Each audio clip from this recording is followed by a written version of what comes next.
Olá, pessoal, boa tarde. Sejam todos bem-vindos a mais um encontro da nossa Maratona de Soluções Digitais. É um prazer enorme ter vocês todos aqui conosco. A versão desse ano da Maratona conta com encontros quinzenais, trazendo um assunto por vez, sempre às 15 horas. E agora os nossos encontros aí estão durando 60 minutos. Ano passado a gente estava fazendo 45, aí resolvemos aumentar um pouquinho. Meu nome é Valesca Garcês, eu sou gerente de produtos da Embratel e vou passar essa uma hora aqui com vocês. O assunto de hoje, o tema principal da conversa, é inteligência artificial. Esse é um assunto que vem ganhando relevância nas nossas vidas, já que ele está presente no nosso dia a dia, né? Muitas vezes a gente nem sabe como a inteligência artificial está presente e ela está. Outras vezes a gente acha que está interagindo com um recurso de inteligência artificial e não necessariamente. Então, isso depende, a gente vai falar muito sobre esse assunto hoje. O objetivo, principalmente, da live é falar sobre o uso da inteligência artificial no relacionamento com os clientes. Então, o que acontece, né? Com a inteligência artificial fazendo parte do nosso dia a dia, as empresas acabam se interessando por esses recursos que a tecnologia está nos oferecendo, que a tecnologia está nos trazendo, principalmente pela questão da interação com os clientes. Então, isso é muito fundamental, isso é muito relevante, a gente vai falar bastante sobre isso. Para me ajudar aqui, eu trouxe um convidado, nosso convidado é o Luiz Godoy, ele é um profissional da área de tecnologia, da área de TI, né, com mais de 15 anos aí de atuação em analytics. O Luiz é pós-graduado em gerenciamento de projetos, especialista em soluções de governança de dados e inteligência artificial. Hoje, ele é responsável pelo desenvolvimento de negócios e novos canais para Big Data, governança de dados e inteligência artificial na IBM Brasil. Godoy, muito obrigada aí por aceitar nosso convite e se fazer presente aqui conosco. Valesca, boa tarde, pessoal. É um prazer estar aqui com vocês discutindo esse assunto que é sempre muito amplo e muito excitante aqui, vamos dizer que, né, todo mundo está falando, quer falar aqui. Obrigado pelo convite aí, vamos lá, vai ser um bate-papo bem legal hoje, bem descontraído, bem informal aí. Valesca. Bacana, vamos lá. Bom, já me apresentei, o Luiz se apresentou também. Quem quiser, pessoal, quem puder aí interagindo conosco aí no chat, né, pode ir falando também se é um estudante que se interessa por inteligência artificial, se é um profissional que trabalha na área, se é um entusiasta do assunto, e aos pouquinhos eu vou acompanhando aqui também, vou olhando aqui no chat, o que chega aqui para mim. O pessoal me explicou que a plataforma tem um certo delay, então não consigo imediatamente ver o que vocês estão escrevendo, mas eu vou acompanhando, e aí é bacana também para conhecer o nosso público. Bom, para começar, eu queria te pedir então, Godoy, para nos ajudar no seguinte, vamos conceituar o assunto, né, para que o nosso público, para que a gente consiga aterrissar aqui. Então, vamos falar, o que, por favor, assim, fala para a gente, né, o conceito de inteligência artificial, o que é e o que não é também, né, porque às vezes as pessoas se confundem. Então, o que não é inteligência artificial? E se você puder também nos dar um histórico aí, nos mostrar como que a inteligência artificial vem evoluindo ao longo dos anos, quando que começou. Então, se você puder, eu te jogo a bola aí para falar um pouquinho, explorar um pouquinho esses pontos.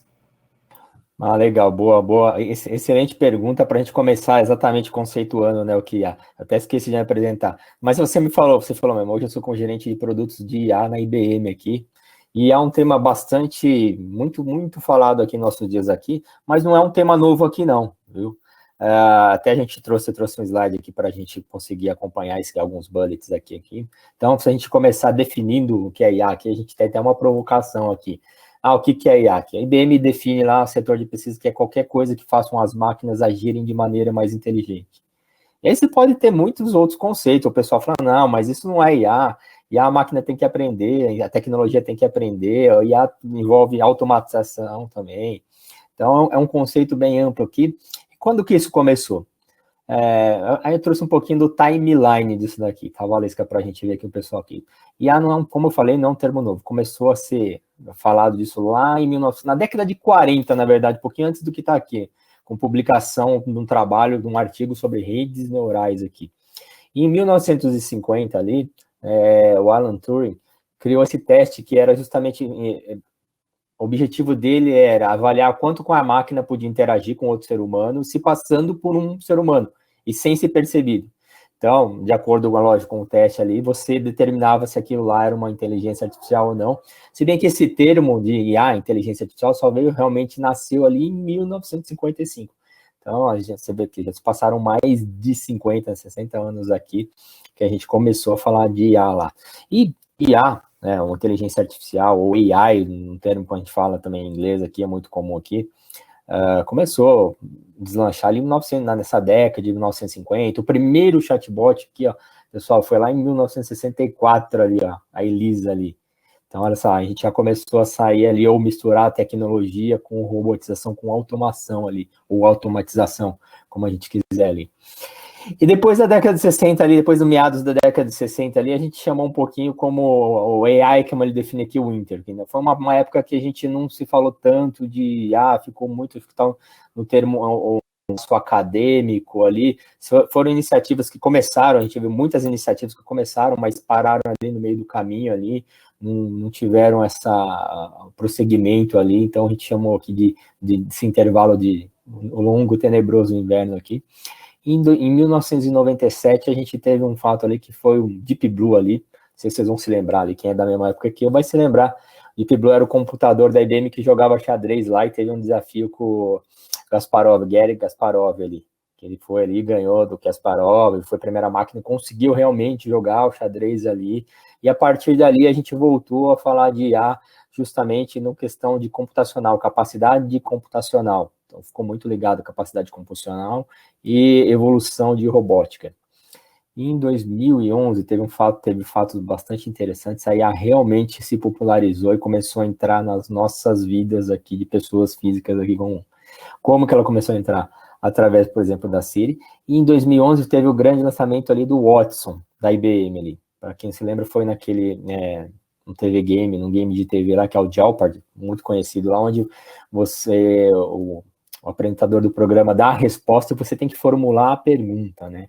E o Watson competiu com os campeões mundiais lá do Jeopardy lá, e ele só respondia nisso daí se ele tivesse um grau de confiança de, acho que, se não me engano, era acima de 80%, Valesca, ele tinha que ter um grau de confiança, ou seja, ele ouvia a pergunta, ele tinha os tempos lá de delay, lá, justamente para poder competir com os outros humanos que estavam ali competindo com ele aqui, ele só respondia se estava com um grau de certeza, e para isso, assim, não era simplesmente palavras-chave, ele tinha que entender a pergunta, entender a intenção ali atrás daquela resposta ali, e formular a pergunta e fazer a pergunta ali. Então, realmente a IA já começou a entender os nuances aqui, e de lá para cá a gente teve uma explosão muito grande ali, com vários tecnologias Alexa, a TAI, que foi a primeira ali da Microsoft, depois passou o seu Luiz ali. Agora a gente tem várias tecnologias aí que estão falando de IA aqui. E IA como que é também? O que é, o que não é IA? Justamente a gente define o conceito de IA como uma tecnologia que é capaz de aprender e interagir com o ser humano e tirar. Por exemplo, nesse exemplo aqui que a gente vê aqui, se eu faço uma postagem numa rede social aqui, relatando um problema, ou reclamando, por exemplo, o banco, eu peguei um exemplo de banco que é muito comum aqui para a gente. Olha, tem um problema no banco lá, 4 caixas eletrônicos no Shopping Paulista com saque disponível, fila enorme. Então, a capacidade do meu serviço de IA já foi lá, entendeu qual que é o objeto ou entidade ali, posso chamar, que é um caixa eletrônico, um local disso, qual o problema e um agravante ali. Então, eu tirei dali vários insights, por exemplo. Então, é isso que define, por exemplo, hoje em dia está muito para a gente aqui, essas capacidades de IA. E eu gosto muito desse slide aqui, apesar de não ter nada aqui. Por que a gente fala aqui? Justamente é um Lego IA. IA tá na vida da gente hoje muito mais do que pensar. Até é muito mais fácil a gente definir hoje em dia do que é IA, o que não é IA. O que não é IA? Meu computador aqui, por exemplo, que responde comandos porque ali de forma linear, ou que ele está acostumado a responder, por exemplo, desligar, ou teclar, ou ligar. Isso não é IA, ele responde o comando pré-definido ali. Agora, o que é IA? Se eu entro ali no site, os algoritmos que me fazem recomendação baseado no meu histórico, no meu perfil de pessoa, no que meus hábitos de consumo, nos locais onde eu moro ou frequento ali, isso daí ele já começa a ler, entender esses padrões aqui e começa a me fazer ofertas, por exemplo, anúncios mais personalizados, melhorando ali a minha experiência como um cliente final ali, e lógico, como corporação ali também, ele te ajuda ali a ter, melhorar ali os seus negócios ali. Acho que, resumidamente, era isso que eu queria falar isso um pouquinho, né, Valesca? Que eu acho que valeu isso aí? Tá joia. Obrigada, Godoy. Ajuda muito, né? Você trouxe muitos elementos aqui, inclusive quando você coloca o timeline ali, nessas horas que a gente começa a entregar a idade, né? Eu vi que você menciona a Elisa. Elisa foi... Isso, volta aí um pouquinho. Eu não estava viva na época da Elisa, não, pessoal, mas a Elisa...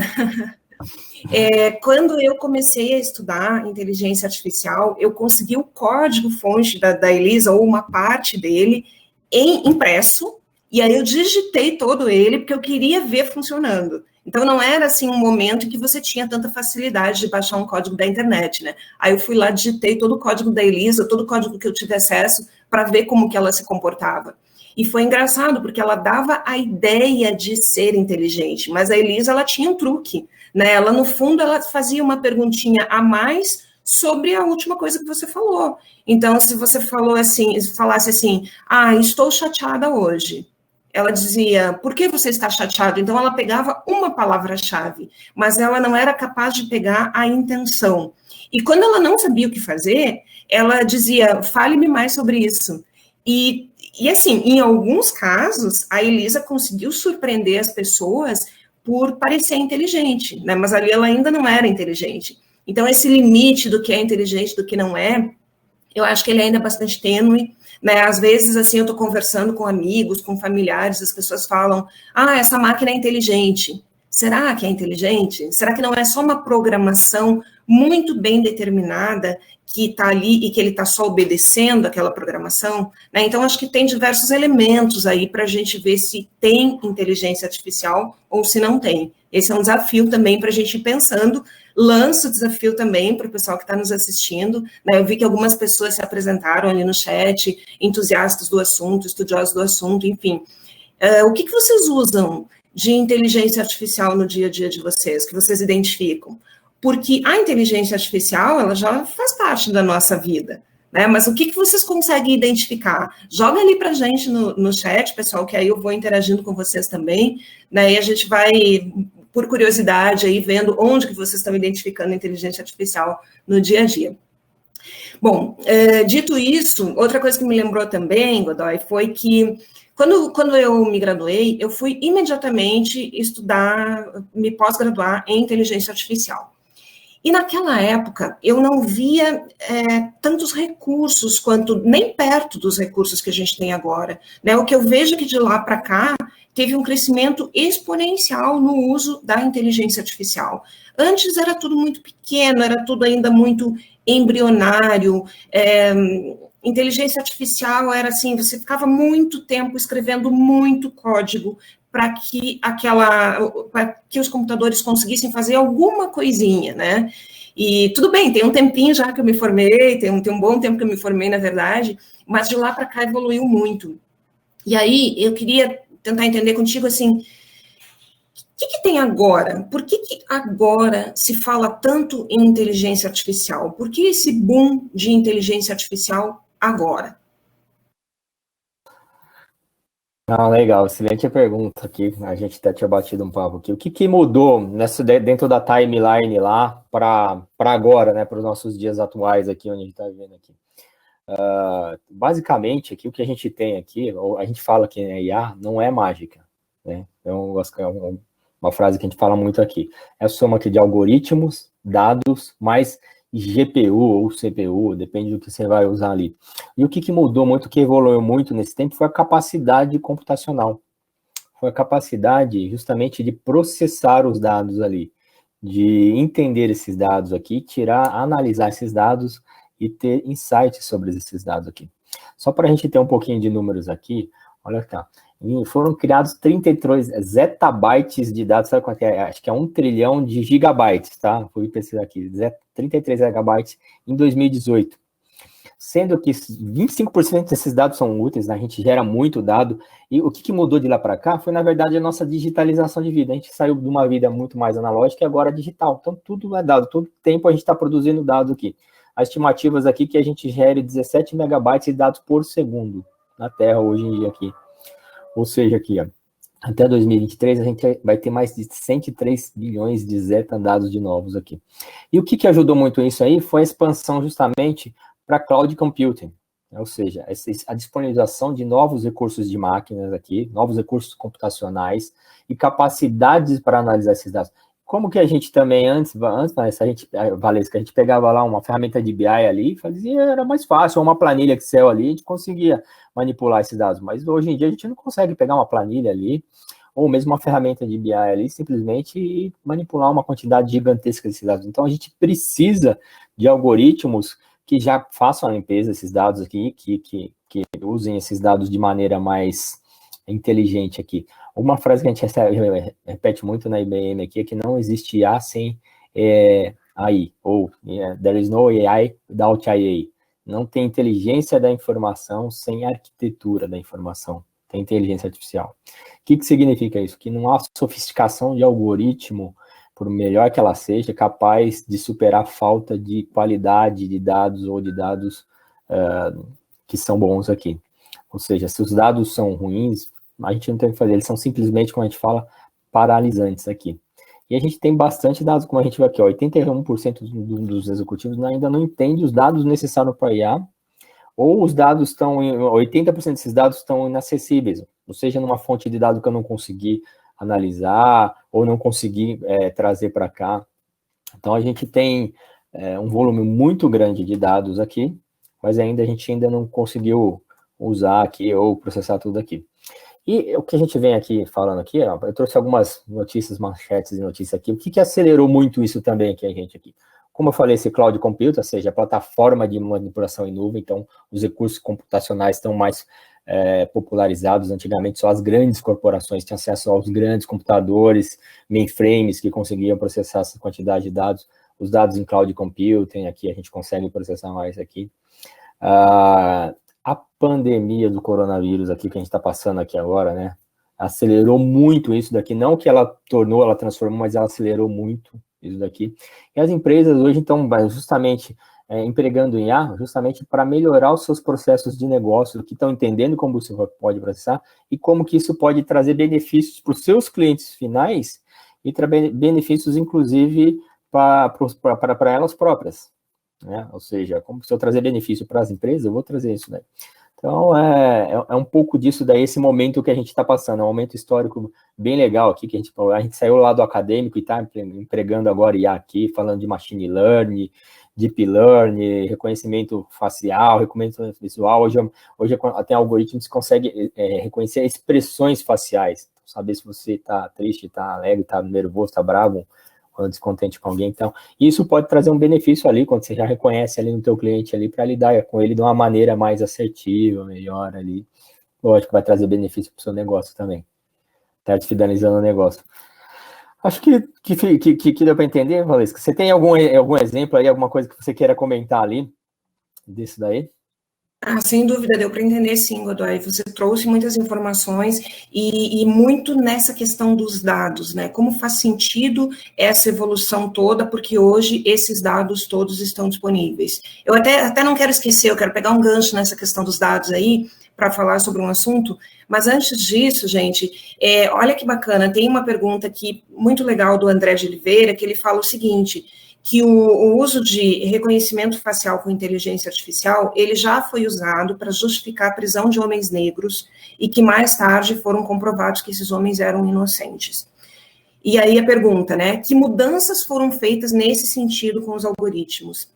Essa pergunta é muito bacana, obrigada, André, por colocar aí na pauta. O que acontece, né? A inteligência artificial, como o Godoy falou anteriormente, ele tem essa particularidade de aprender. Se não for capaz, se o sistema não for capaz de aprender, não necessariamente tem inteligência artificial ali. E para aprender, ele só aprende com um humano por trás. Então, o que acontece? Todo o sistema ele vai ter que ter um humano para fazer um processo de curadoria ao longo da vida daquela inteligência artificial. Quando esse sistema errou, quando esse sistema identificou como culpado uma pessoa que não era, e talvez esse erro tenha sido um erro enviesado por conta da cor da pessoa, né, ou não sabemos, mas enfim, se foi um erro enviesado, a gente tem que, através da curadoria, ensinar para a inteligência artificial não ter esse viés. Ou seja, mostrar para ela, aqui você errou, aqui você errou, aqui você errou. E ela vai automaticamente aprendendo com os seus erros. É basicamente, assim, falando em termos básicos, né, gerais, é isso que acontece, esse processo de curadoria. Claro que, nesse algoritmo específico, é uma tremenda de uma responsabilidade você prender uma pessoa com base numa inteligência artificial, né? Então, eu não posso afirmar, não tenho como saber o que foi feito com esse algoritmo específico, mas, basicamente, o processo de curadoria. Ah, mas então, como é que faz isso, né? Cada vez que eu tiver uma inteligência artificial, eu tenho que ter um humano por trás? Tem que ter um humano por trás, mas o que acontece é que essa inteligência, ela tem uma curva de aprendizado. Então, no início, você precisa desse humano muito presente, ensinando. E depois, essa inteligência aprende sozinha e acaba errando cada vez menos. Mas, claro que numa decisão dessas, tão séria quanto essa, de prender uma pessoa, ele tem que passar por uma validação de um humano. Então, basicamente é isso. Valesca, até tem um comentário, desculpa te interromper aqui, isso daí, o ano passado aqui, acho que foi volta de maio aqui, tem até a data que vocês pesquisarem aqui, a IBM, por exemplo, lá nos Estados Unidos, se pronunciou perante ao Congresso lá, dizendo que estava abandonando, inclusive, esse sistema de reconhecimento facial ali. E não foi só a IBM, foram as Big Techs, não sei se foram todas ali, se não me engano, a Microsoft também fez aqui, aí eles anunciaram que estavam saindo desse mercado aqui. Isso é bastante importante, bastante sério, mexe muito com a gente pessoalmente aqui, né? Então, a gente tem um código de conduta e ética para usar a inteligência artificial. Se vocês procurarem lá, então, assim, o que a IBM prega é o uso da inteligência artificial com ética, transparência e confiança, acima de tudo. Então, ética para você, para a sociedade toda aqui, confiança, você tem que confiar nos dados ali, confiar que é justamente a IA não vai te trazer não vai te dar uma decisão errada, e é por isso a importância da curadoria, que a Valesca falou ali, de ter um humano ali por trás, treinando a IA, supervisionando, é o que a gente chama de treinamento supervisionado ali, a gente até pode falar aqui um pouquinho, mas isso as empresas foram rápidas, ou foram reativas, mas já fizeram esse anúncio aí, tem legal a pergunta aí, então vai legal. Até te interrompi aí, desculpa seu raciocínio aí, mas vamos lá. O que você tem para me falar do IA? Imagina, obrigada, mas Godoy. Ajuda também, né? IA mais ajuda para a gente do que faz isso. Vamos trazer. Eu vejo que o pessoal está colocando aqui no chat, né, que interagem com inteligência artificial praticamente o dia todo, alarme, a parte bancária, sistemas para saúde. Até falando em sistemas para saúde, eu queria trazer aqui um case que ele é muito baseado em dados, aquilo que você tinha falado antes, né, Godoy, essa questão, esse grande volume de dados que está disponível, que ele ficou bastante conhecido, esse case até, que é da empresa Blue Dot, ele ficou muito conhecido agora por conta da pandemia. Essa empresa é uma empresa canadense, e ela tem como seu principal software o Insights. O Insights, ele serve para mapear doenças transmissivas, infecciosas, enfim, né, então por isso que ela ficou muito conhecida nesse contexto. O que a Blue Dot faz? Eles pegam dados de sites de notícia em 65 diferentes idiomas, então aí vocês já imaginem o volume desses dados, eles combinam tudo isso com pesquisas que as pessoas estão fazendo na área de saúde, aí não sei, né, se são todas as pesquisas, enfim, mas você entra num mecanismo de busca e você faz uma pesquisa sobre saúde, eles pegam essas informações também, eles fazem todo esse cruzamento com outras fontes, eles também acompanham fóruns de discussões sobre os mais variados assuntos, cruza tudo isso, coloca para a inteligência artificial processar, analisar e tirar dali insights.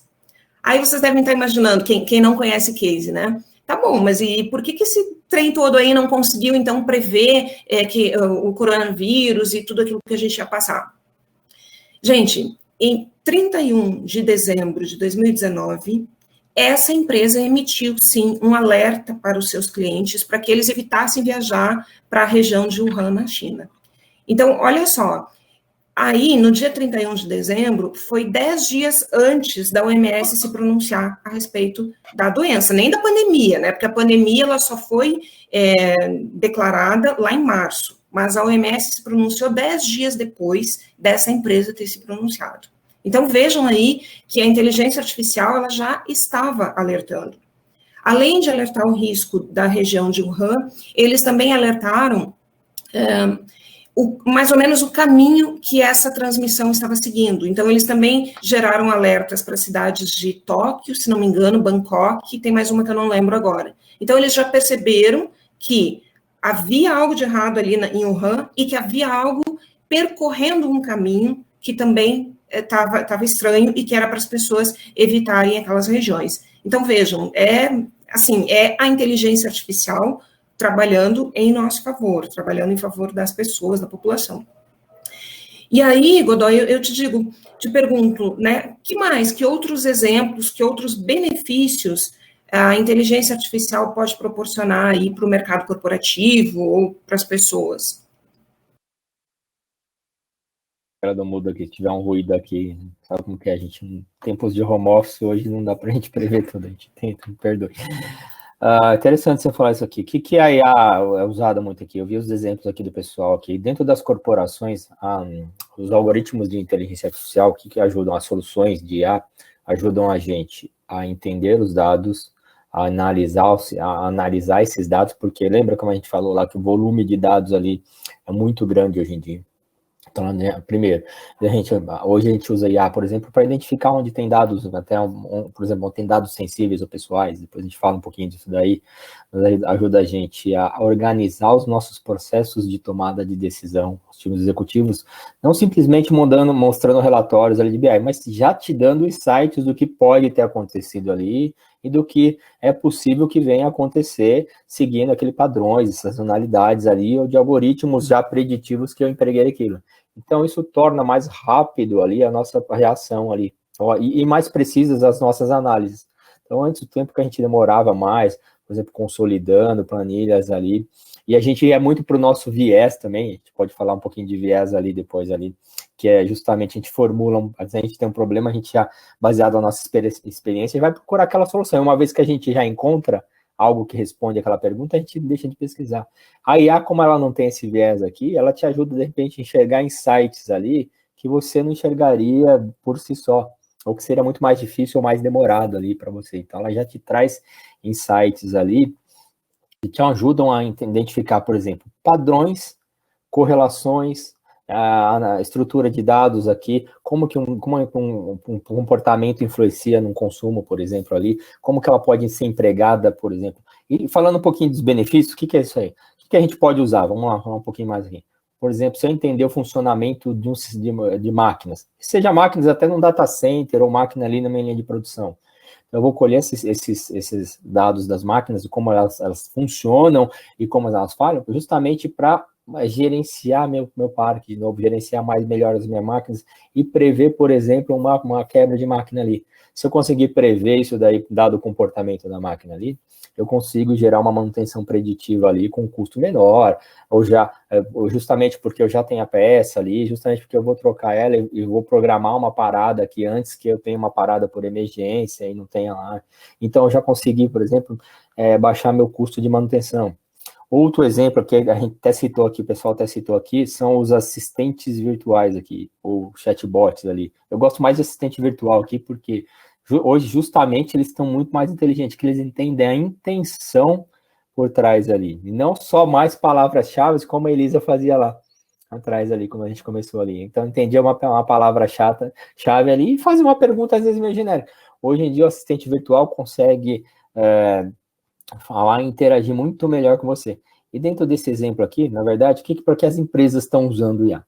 Para crescer a renda, reduzir os custos, diminuir os riscos e inovar. E inovar para quê? Para crescer a renda, para diminuir os riscos, para eu costumo dizer assim, porque para inovar, só por inovar não, mas inovar tem que ter um objetivo, justamente de crescer, de oferecer uma experiência melhor para o meu cliente aqui. E nesse exemplo de assistentes virtuais aqui, a gente tem vários aqui, ó, que estão usando aqui, várias empresas que estão aqui. A pandemia do coronavírus só impulsionou muito mais isso, porque a gente teve um desafio muito grande de trazer essa força de trabalho que fazia o atendimento nosso para os nossos clientes aqui, para casa, trabalhando para casa ou isolado, e os clientes muito mais, interagiram muito mais por canais digitais, então um atendimento 24/7 passou a ser uma das prioridades, ou ser muito requerido aqui. Então eu trouxe aqui até o exemplo, por exemplo, da Magalu aqui, 1.400 atendimentos por mês ali, ó. Então, imagina que dentro de um e-commerce aqui, você vai precisar de muito pessoal para atender. E a maioria das perguntas hoje são perguntas que o assistente virtual consegue atender 60% das perguntas sem fazer o que a gente chama de transbordo por agente humano. É claro que o objetivo dele não vai ser atender 100%, mas atender que a maioria são perguntas assim, como que está meu pedido? Quando que eu vou receber? Posso ter uma segunda via de cartão, de crédito, por exemplo, lá no caso da Magalu ali. E a Lu da Magalu se tornou também uma influencer digital, né? A gente vê agora aqui, nesse ano aqui mesmo, aqui, que teve uma campanha, inclusive, de responder assédio ali. Outra coisa que traz benefício para a sociedade também. Teve ela junto com a Bia, do Bradesco, com a Lu, eu não me lembro quais outras mais aqui, teve até uma propaganda junto para responder isso daí. Bem legal aqui. Então, ela passou de ser a identidade da empresa ali. Repare como que ela passou a ser. E também os canais que ela atende. Então, hoje você pode falar com ela no Twitter, você pode falar com ela no seu WhatsApp ali, colocar o número ali da Magalu e perguntar sobre um pedido seu, ou qual a loja mais próxima que você pode retirar, consultar ali. E ela também, ela vai interagir com você e até responder até perguntas pessoais, ou mesmo mandando mensagens que sejam ativas ali, parabéns no dia do seu aniversário ali, por exemplo, ali. Então, essa é a grande vantagem ali dos assistentes virtuais e um exemplo de um benefício que traz para a corporação e para a sociedade. Hoje em dia, acho que era uma coisa muito comum, você lembra? A gente ligava, às vezes, num data center ali, no contact center, não data center, e pedia um serviço lá, aí eu conseguia o serviço, aí você, Valesca, ligava, eu não conseguia. A gente fez o mesmo pedido e não conseguiu. Então, o assistente virtual traz essa vantagem, que ele padroniza o nível de atendimento, ao mesmo tempo que ele personaliza e interage com isso aí. Então, se você está já pedindo ali, solicitando o seu pedido ali, quando que o meu pedido vai chegar? O seu pedido vai chegar amanhã, dia 25, posso confirmar a entrega no período da manhã? Ou o próprio agente já interage com você, a inteligência artificial interage e pergunta se ele pode confirmar a entrega para o período da manhã. Aí você fala, não vou estar em casa, pode ser no período da tarde, das 14 às 16. Será confirmado, Valesca? Está confirmado.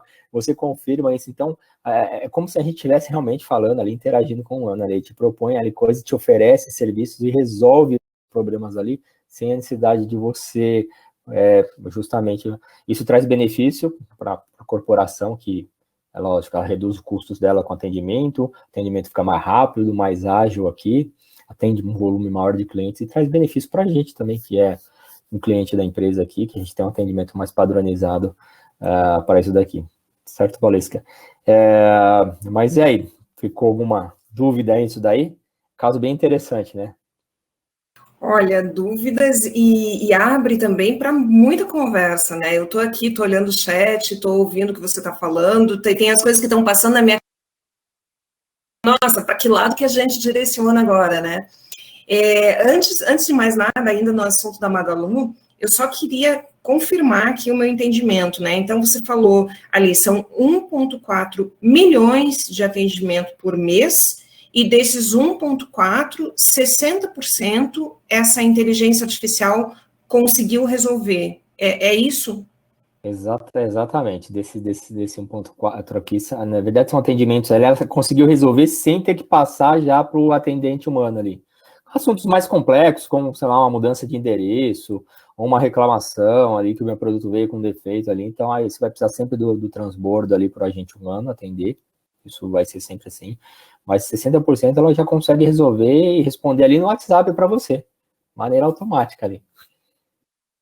Maravilha para mim como cliente, que estou atendida na hora, maravilha para a empresa que não precisa, que consegue fazer esse atendimento por meio de um robô, né? Não precisa manter um humano nesse tipo de atividade, pode inclusive redirecionar os seus humanos para outras tarefas, até mais desafiadoras, né? Muito bacana.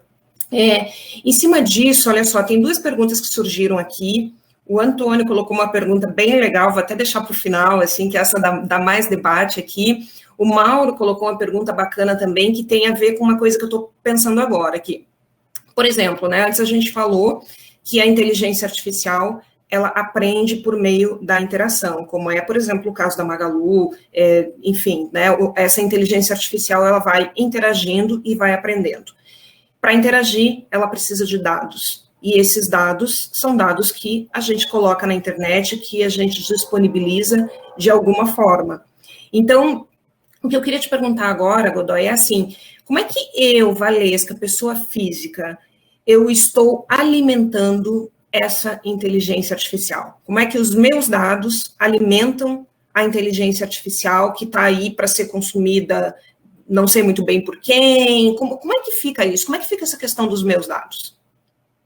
Isso depende muito do que você está usando ali, né? O que você vai, aplicação, portal, o tipo de serviço que você está usando aqui.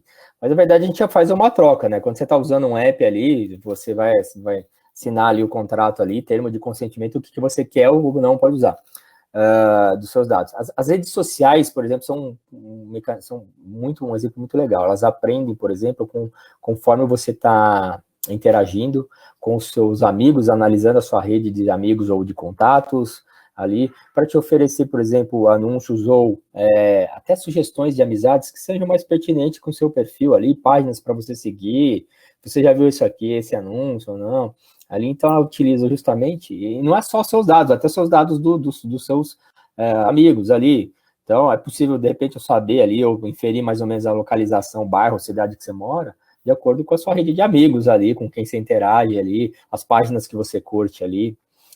E isso daí, às vezes dá medo, fala, mas como pode ser isso daí? É muito ruim, mas também traz para a gente uma experiência de usuário muito melhor. Hoje em dia a gente já tem ali aquela parte ali, onde você precisava ficar procurando muito, tá? Ele já traz anúncio e fala assim, nossa, parece até que adivinhou o que eu estava querendo ali, né? Na verdade, ele só leu seus dados ali, os dados, é lógico que você tem que dar permissão nisso daí. Uma da discussão muito grande é justamente isso daí, até vi que tem uma pergunta sobre LGPD aqui, tá? Sobre isso. Então, vamos falar um pouquinho sobre isso nesse tema aqui. Então, a gente não precisa ter medo da IA, a IA está aqui para ajudar a gente, oferecer, na verdade, dentro dos negócios, ela vai melhorar a nossa experiência de usuário ali. Esse é o grande objetivo dela aqui. Né? Mas e se a gente for voltar um pouquinho lá atrás, lá em 2016, tinha uma empresa lá, Cambridge Analytica ali, que ela justamente ela usava anúncios ali no Facebook, ela usou anúncios, personalizou anúncios para direcionar propaganda política para os cidadãos norte-americanos. Ou seja, imagina, a lição mais importante do mundo ali, no cargo mais importante do mundo ali, a empresa pegou dados, teoricamente, sem a consentimento dos seus usuários ali do Facebook ali, para direcionar conteúdo político ali. Isso foi bastante discutido na época ali, o Facebook pediu desculpas ali, a Cambridge Analytica deixou de existir em 2018 ali, e foi o pontapé, foi o acelerador para as regulações de privacidade de dados ali.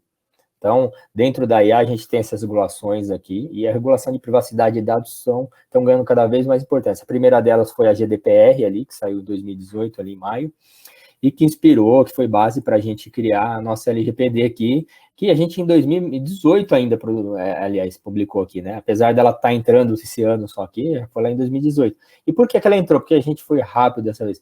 A gente precisava justamente ter uma legislação de privacidade de dados para poder também continuar fazendo negócios, aí estou falando em termos de negócios, com países e cidadãos da União Europeia. Tá? E cada vez mais essas legislações vão ficar mais sofisticadas e vão proteger, estão aí para proteger os dados da gente, para justamente ver o que eu quero usar, o que eu admito compartilhar do meu dado, o que eu não admito compartilhar do meu dado aqui.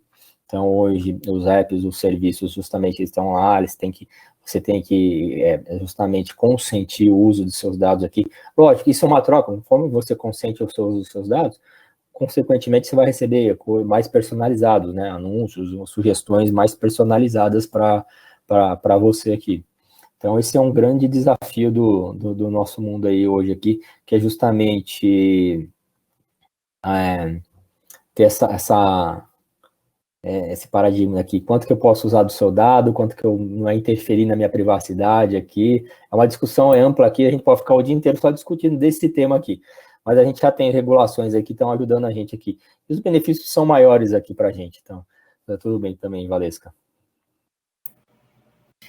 O que a gente vê é que não dá para fugir da IA, né? A partir do momento que você está na internet, a partir do momento que você, sei lá, quer utilizar um Wi-Fi de graça num aeroporto, é de graça, mas você vai ter que fazer um cadastrinho básico ali e vai estar entregando os teus dados e vai receber aquele Wi-Fi. Então, até que ponto é de graça, né? Na verdade, você entregou informações a teu respeito que vão ser utilizadas conforme convir, né? Claro que aí foi legal você falar, eu vi que tem a pergunta do Mauro ali também sobre LGPD, que existe uma preocupação, e essa preocupação entrou no Brasil justamente para que a gente possa continuar negociando com outras empresas que exijam que a gente tenha esse cuidado com os dados. Então, quer dizer, os nossos dados individuais, eles não ficam expostos, né? O que acontece é que as empresas coletam os nossos dados e podem, com base naquilo ali,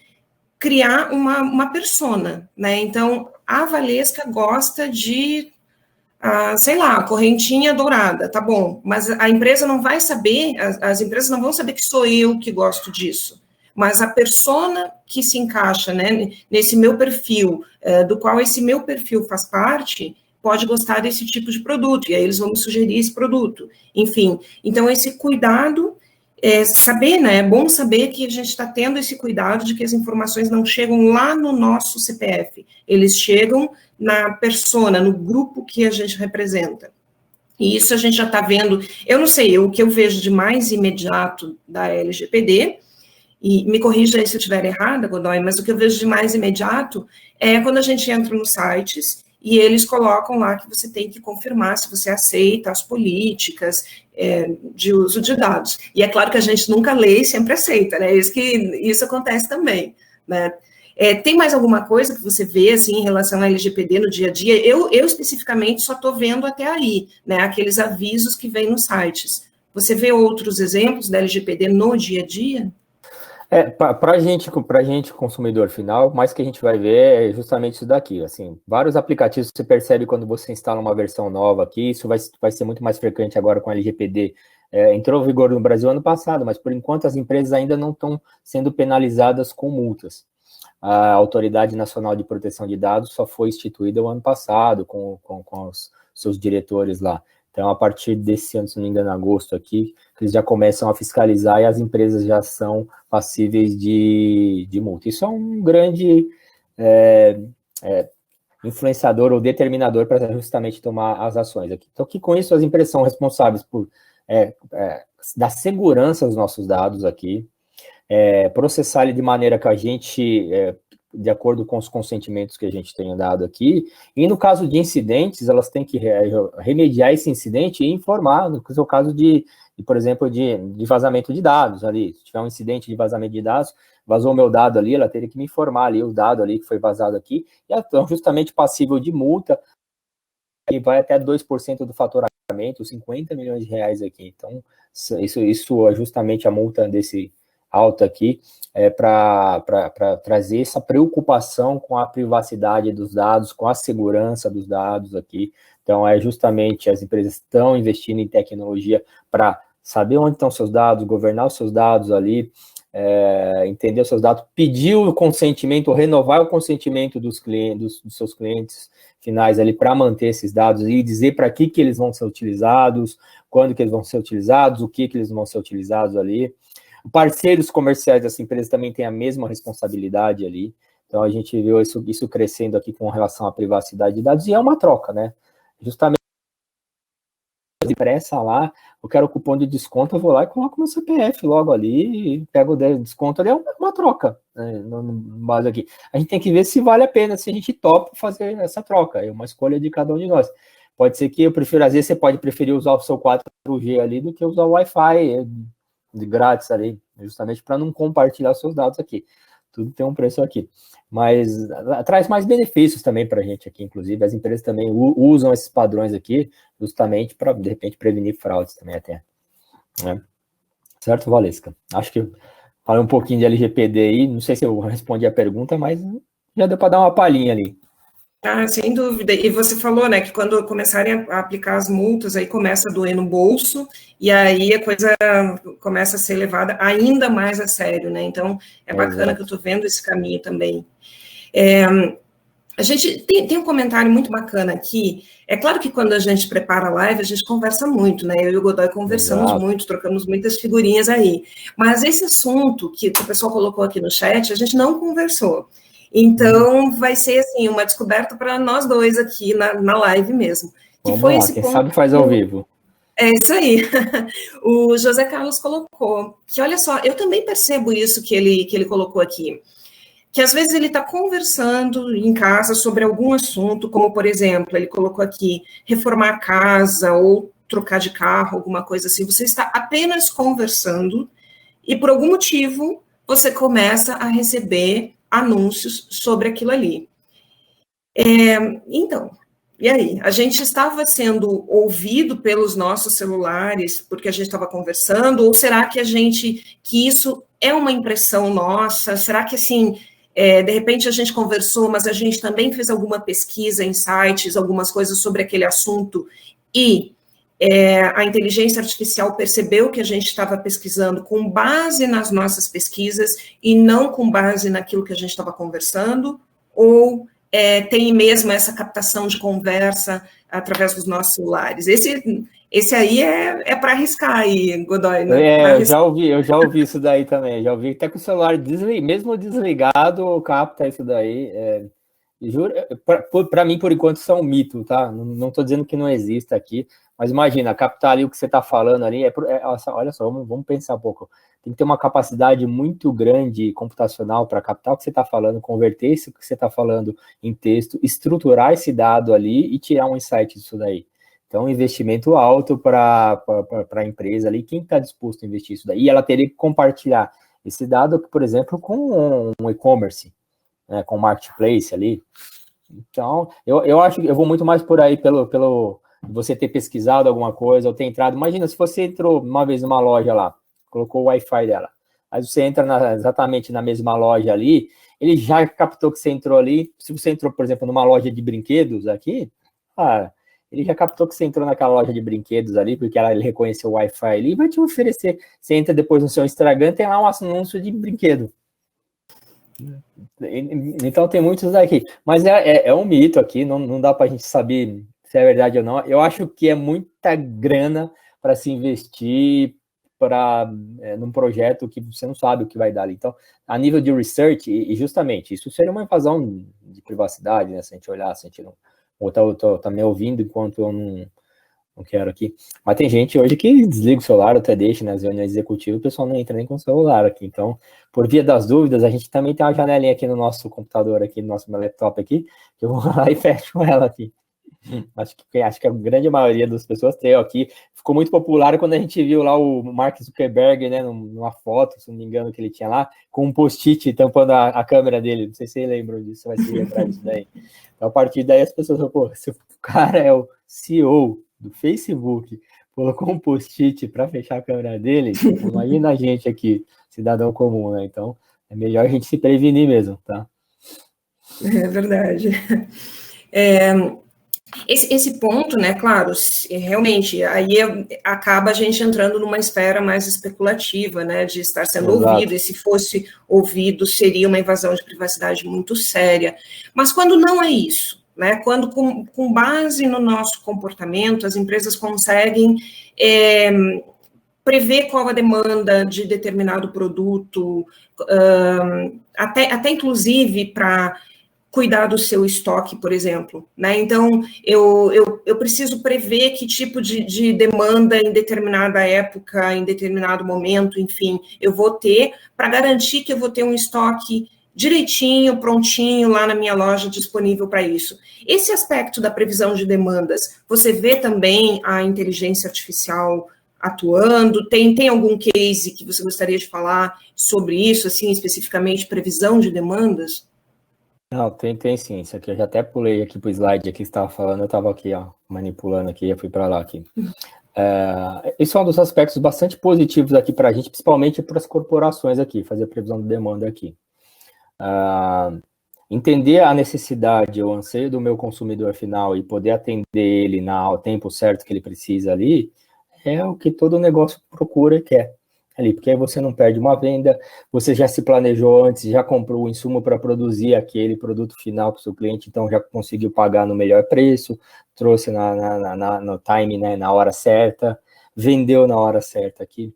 Então a gente tem, por exemplo, isso é que os algoritmos de análise preditiva ajudam a gente a fazer aqui. Eu vou falar um pouquinho do caso aqui, até do Boticário aqui. Todo mundo conhece aqui o Boticário aqui, tem vendas diretas, vendas indiretas aqui, tem 1.400 unidades, ou SKUs, como a gente costuma dizer ali, de produtos ali, canais de vendas, acho que todo shopping praticamente tem uma loja do Boticário ali com as diversas marcas ali que eles trabalham ali, e são muito movidos por campanhas de marketing, né? Então é um desafio muito grande eles saberem o que vai vender ali, e isso depende muito também de fatores sazonais, das campanhas de marketing que eles fazem ali para incentivar esse uso aqui, e também da situação econômica, né? Então, o Boticário usou a inteligência artificial justamente para segmentar seus clientes ali, saber o que o cliente ia comprar, quanto que uma campanha de marketing interfere justamente nesse hábito de consumo, nessa demanda de consumo para o cliente ali, e quanto ou seja, para quanto que e saber quanto que ele vai vender. Se ele sabe quanto que ele vai vender para a loja, quanto que o consumidor vai comprar. Então, ele justamente tem aquela relação do lojista ou distribuidor dele balanceado. O distribuidor também se beneficia disso daí. Não vai ficar com o estoque parado, não vai perder uma venda, porque você vai chegar lá e não tem o produto que você quer. Imagina você fazer uma campanha ali de Dia dos Namorados ou Dia das Mães ali e não ter o perfume ali, não ter o produto que você está buscando ali. Então, se não tem ali no Boticário, você vai na loja concorrente ali e acaba comprando uma daquele ali, ou você vai comprar outra coisa. Né, por exemplo, você pode comprar outra, então ele vai perder uma venda ali. Então, se ele se planejar justamente assim, ele consegue planejar as cadeias de suprimento dele. Ou seja, quanto que eu vou precisar de insumos para produzir aqueles cosméticos ali, que eu vou vender ali, então eu vou comprar no preço certo, não vou precisar comprar, se eu não prever essa demanda, eu vou ter que trazer frete aéreo, meus custos vão lá para cima, aumentam muito ali, ou vou ficar com um determinado produto no meu estoque e aí justamente eu vou estar perdendo dinheiro ali. Então, um erro para cima também não compensa um erro para baixo. Com isso, ele conseguiu reduzir bastante ali a margem de erro dessas demandas aqui. Justamente entendendo os hábitos de consumo ali e sabendo quanto que ele vende até na ponta ali. Isso é um benefício para a gente, muito benefício, lógico, mais para a corporação ali, que está trabalhando com custos mais eficientes ali, com estoques mais eficientes. Lógico, ganha a gente também aqui, porque a gente vai ter preço melhor lá, o computador na ponta, a empresa vai conseguir ser mais competitiva, que é o que todo mundo quer, na verdade. Né? Acho que foi um exemplo bem bacana aqui, ficou claro aqui. Uhum, exatamente. Previsão de demandas nos favorece, né? Eu, como cliente, eu compro cosméticos, eu gosto de chegar na loja e ter o cosmético que eu quero comprar, né? Como cliente, é isso que eu quero. E eu não me importo se a empresa vai usar os meus dados, os meus rastros que eu deixo online para estudar e para construir alimentar corretamente essa cadeia, de modo que na hora que eu vou chegar na loja, eu tenha o produto que eu quero. O que, claro, que obviamente eu não gostaria é de estar sendo ouvida pelo meu celular, que nem a gente falou antes, sem o meu consentimento, né? Aí realmente não dá. Mas se são dados que eu estou entregando na internet de algum motivo, por alguma razão, eu não me importo que usem, né? Eu sempre penso nisso toda vez que eu vou no Starbucks tomar um café e usar o Wi-Fi deles, né? Mas, enfim, como você disse antes, né, Godoy? É uma troca. Outro ponto que a gente falou também, que outro dia numa reunião de trabalho até a gente estava falando, é que agora com a pandemia e com a mudança de hábitos, né, o pessoal em São Paulo, por exemplo, muita gente migrou para o interior ou para o litoral, né? Então as pessoas não estão morando com o home office, não estão morando todas mais em São Paulo, tem muita gente morando no litoral. E aí, como é que fica essa cadeia de abastecimento para as pessoas que estão no litoral? Né? Como é que faz para, no exemplo que a gente falou, até se usou a questão do refrigerante, né? Como é que faz para garantir que vai ter refrigerante lá na praia para essa turma toda que se movimentou? E aí você usa dados também de mobilidade essas pessoas se moveram e como que a gente fica sabendo disso, né? E como que a gente processa tudo isso e utiliza inteligência artificial para tudo isso. É muito trabalho, é muito algoritmo, é muito mercado, é muito espaço para a inteligência artificial, é um tema apaixonante, né? Eu estou falando aqui, estou de olho no reloginho ali, eu estou vendo que falta 5 minutos. Eu só queria... Não, a inteligência artificial foi muito, até foi muito utilizada agora, mas assim, a nossa pandemia aqui, a gente não pode deixar de falar isso, porque ela foi uma quebra de paradigma para todo mundo aqui. Justamente como você falou agora, o pessoal se mudou porque está fazendo home office agora, então não precisa mais estar aqui em São Paulo, não precisa estar onde você está, você pode estar na cidade que você quer, porque você trabalha em home office hoje ali, como atender essa demanda lá, como é, né? As empresas que antes vendiam determinados produtos não vendem mais, né? Por exemplo, você comprava uma roupa sei lá, uma vez por semana, uma vez por mês, agora você não está em casa, não compra menos roupa, mas você consome mais o seu Wi-Fi aqui de casa, ou consome mais as coisas, mais energia dentro de casa aqui. Então, é bem legal tudo isso daqui. A gente tem um exemplo de demanda da empresa farmacêutica, cliente da gente grande aqui. Justamente, eles depois da pandemia, eles pararam praticamente de vender antigripais, porque as pessoas estão saindo menos de casa, não estão pegando gripe. De outra maneira, explodiu a venda de vitamina D, que é uma das vitaminas ali que a gente usa no tratamento ali de Covid ali, deu para aumentar a nossa imunidade ali. Bastante interessante, né, Melissa? Essas mudanças, né, de hábitos de consumo, a inteligência artificial nos auxiliando no nosso dia a dia. E agora, sim, já de olho aqui numa pergunta que eu não queria deixar de, se não responder, pelo menos debater, que foi colocada um pouco antes, que é a inteligência artificial, esse cuidado, esse risco de que a inteligência artificial, em algum momento, supere as capacidades da inteligência humana. E aí, olha, acho que teria bastante coisa para falar sobre isso, né? A inteligência artificial supera ou não supera, né? Mas se você conseguir, Godoy, assim, nos quebrar o galho aí, dar a tua opinião sobre isso, rapidinho aí, só para a gente poder falar um pouquinho sobre esse assunto, né? A inteligência artificial, ela supera, tem esse cuidado para que supere as capacidades humanas, ou como é que está isso?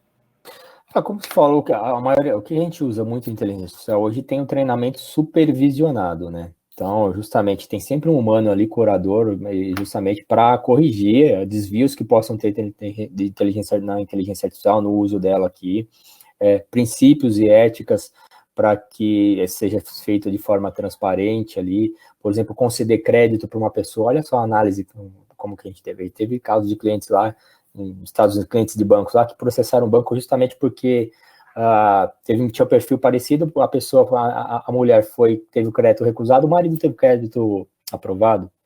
Então, a inteligência artificial descobriu-se que ela tinha um viés ali, né? E um viés que, às vezes, quem programa não percebe. Então, hoje você tem mecanismos justamente para gerenciar e entender se a sua inteligência artificial ali tem esse mecanismo de viés ali e tirar isso daí, porque questões regulatórias e de legislações ali, então a gente não permite o preconceito. Superar a inteligência humana é muito ficção, se a gente entrar aqui, se a gente falar para o mundo ficção, a gente vai lembrar lá da Skynet, lá, né, atrás aí. Eu acho que por enquanto não, mas eu acho que ela vai ajudar bastante a gente aqui e vai ajudar bastante nas nossas capacidades, da gente desenvolver novas capacidades. Antigamente a gente lembrava 10, 20 números de telefone por cabeça aqui. Hoje em dia eu não sei o telefone da minha esposa. Tá na agenda ali, ainda bem que se eu ficar sem celular, a gente não sabe mais. Mas veja, antigamente também eu fazia menos atividades, hoje eu tenho mais coisas, consigo ser mais produtivo no meu dia aqui, então não é que a gente se tornou mais bom, a gente está usando as nossas habilidades para tarefas mais complexas. Essas tarefas mais complexas aqui, eu não acho que o computador, não no curto prazo aqui, eu acho que a gente não vai ver isso ainda, tá? Também, meu sentimento é que vai muito longe ainda, né? Vai muito longe. Bom, pessoal, estamos chegando aqui no final, já no término aí do nosso encontro de hoje, né? Eu queria ter uns recadinhos aqui, eu queria então aproveitar e lembrar que os eventos, eles são gravados e ficam disponíveis lá no YouTube, no canal da Embratel. As perguntas, depois a gente revisa as perguntas ali, se alguma a gente não conseguiu responder, a gente manda para vocês por e-mail. Lembrando que esses encontros da maratona acontecem a cada 15 dias, então, no dia 8 de julho tem o próximo, que é sobre cibersegurança, fatos, estratégias e resultados. Esse vai ser o tema do próximo. Bem legal. Pois é, bacana aí para a gente, daí no meu caso, entrar como ouvinte, né? Fica mais tranquilo. Queria agradecer, então, mais uma vez aí, Godoy, pela presença, pela disponibilidade, por ter aceitado o nosso convite, né? Com certeza, todo o teu conhecimento, toda a tua vivência no dia a dia com inteligência artificial enriqueceu muito o nosso diálogo. E se você quiser dar uma palavrinha final aí, fica à vontade. Legal, só agradecer você, a Embratel aí pelo convite aí, é sempre gostoso estar batendo um papo aqui, espero ansiosamente estar fazendo presencialmente esses eventos aqui, né, a gente trabalhando aqui, a gente espera isso daí, obrigado, agradeço o pessoal da produção aqui, que correu atrás para a gente interagir com as pessoas aqui no chat aqui, ao Sandro que está fazendo a Libras aqui, valeu Sandro, e eu você, obrigado aqui, até a próxima, hein. Exatamente. Só antes de finalizar, pessoal, só queria pedir a avaliação de vocês, tá? No vídeo vai ter um QR Code ali que vocês podem escanear e responder a enquete, né, com opinião sobre a live de hoje, tá? Novamente aí, meu muito obrigado a todos, um abraço e até uma próxima.